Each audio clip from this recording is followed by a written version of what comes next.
Minions are one of my favorite parts of Final Fantasy XIV. While these little guys might not offer anything in terms of combat advantages in game, they do add a distinct level of fun and ability to express yourself. That is until you realize that the Gold Saucer literally has a mini game called the Lords of Verminion, which actually is a really epic way to play with your minions. But more on that later in a different video, because this video is my personal top 10 minions. And of course, I want to say, very much true, the best minion is whatever fits what you like the most. This is definitely a game of personal preferences, but this is my personal list of my top minions. So my number 10 is the Gaily Kitten, and we're starting off strong here. This is literally a cat that is in a flying Snuggie with wings.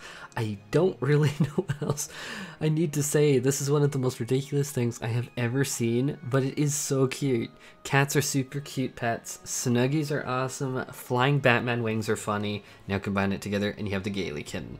Need I say more? Number 9 is officially called Attendee number 777. So I mean, this is obviously a lucky Namazu, right? I mean, he gets to follow me behind and stare at my Stormblood expansion. They released the Namazu Beast Tribe, and I'm gonna be super honest with you, I really enjoyed the Namazu Beast Tribe. It had such a variety of activities, it was so festive, it was just such a positive experience, and it was one of my favorite Beast Tribes. Actually, it remains to this day one of my favorite Beast Tribes ever, and I think even more so than even the Dwarves, which I know definite gasps from the audience, but I like them.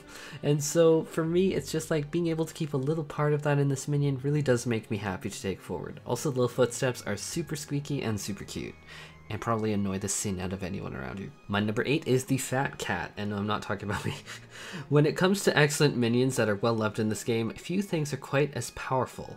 Flat out OP, nerf this. It's the legend of the Fat Cat. This minion's highly questionable, whatever you want to call this bounding gait, is amazing. Seeing it try and run behind us is just, the animation is just so well done. This is a funny minion. But now let's amp it up a little bit. Let's read the description. Born in an unmarked valley in an unnamed town, this poor creature had to hunt the mean streets just to stay alive, until learning that following retainers and feeding off the slaughter left in their wakes was a safer, easier way to a full belly. And yes, that is actually the actual description of the game. Case closed, it deserves a spot on here. My 7th minion is the Micro Chicken Tenders. Kind of because I memed hardcore on gigantic chicken tenders before that I saw on the Shadowbringers maps. I was calling them chicken tenders, but yeah. I don't even know why my brain did that, but it did. But now they're chicken tenders to me. I'm so sorry, everyone. Just to be clear, like, this is my list. I know a lot of people are gonna go, what the it's my list. So this Micro Gigant Tender is literally just chicken tenders to me. I feel so dumb, but at the same point in time, it's just like, yes, this is the chicken tenders minion to me. I'm sorry. And I also find the use of micro and like gigantic, in the same name hilarious. Sorry everyone, I had to do this. I'm trying to keep it real. Next up is the cute raccoon with the leaf on its head. And no, I don't want to think about this as an Animal Cross reference of it's gonna steal all my gold for items. Oh, Animal Crossing. For this spot, I was really thinking maybe I could do Alpha from the Stormblood raids. I really liked Stormblood raids. Maybe cute Justice from Blue Mages. But no, I just had to do it. The raccoon with the leaf on its head is ridiculous looking on its own. Which, I mean, if we're pulling up the lore, it also loves transmog, which we all know we're all big proponents of transmog in the 14 community. We love our transmog. Although I do know that some of you might choose questionable things to transmog into if you have the ability. But this hover text, I can't do it. This is literally in the game. I am shitting you not, and I am dead. Number 5 is a Broader Otter. Alongside the normal otter, this little guy is wearing a ridiculous Hawaiian t-shirt, a straw hat, and has a fishing pole. I don't even know what else to say other than the Broader Otter is totally ridiculous, and because of that, it makes me so happy. Also, the lore. The minion lore is cute. It's like, if you get bored of the food that you're being served, it's like, you gotta do something about it, right? Relatable content for me, at least. I can relate to this Broader Otter.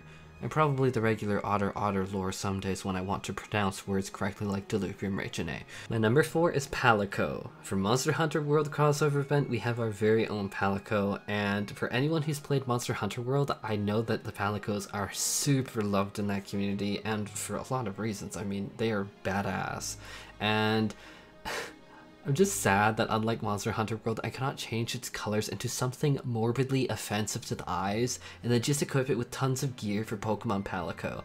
Which, what? You're gonna be shocked that I mentioned that? I've never mentioned Monster Hunter in the World in the past. True. But Pokemon Palico for the win. That was probably... I just like summoner builds or like pet builds. I'm sorry. I love it. And so this is a very addition to this list for me personally. Number 3 is the Great Screes. These little yellow wrigglers are legendary in the 14 community, and for good reason. They are ridiculous. The lore behind them is ridiculous. The questline to unlock them is a complete meme. And honestly, they're just so loved in the community, and they are definitely a favorite of mine too. I'm not just jumping the bandwagon. It's just like there are minions here that I know people wanted, like number 1, like Fat Cat, I guarantee you. I'm not jumping the bandwagon. These stupid things make me so happy. But also, they also come in multiple different flavors. You can have the behatted and the behelmeted Servant of Ronka if you aren't fully satisfied with the Asmongold version of it. At number 2 is Morpho, and this minion is my personal second favorite. I know a lot of people will disagree with me, but for me, it's just so cool. Butterflies really mean a lot to me in my real life, and I literally even called my grandmother, who's currently in the hospital, a butterfly when I was growing up as a kid. And they were just always beautiful and represented change and a fresh new beginning. That, yes, things might be really rough at the start, but it's like, you just like cocoon up, you just try and figure things out, and then it's just like you get that new beginning. And this blue butterfly, it's like you can see that kind of reference to butterflies in a lot of different books, magic, lore, and other cool readings like high fantasy stuff. It all makes the Morpho one of my favorites. Also, as someone who main Scholar for so many years, Morpho just honestly feels right in the Scholar, especially as a Scholar main. So it's an easy seconds for me. And so my number 1 is Red Panda. I know people will disagree or be like, oh, the Red Panda, blah, blah, blah, but you know what? For me, it's Red Panda.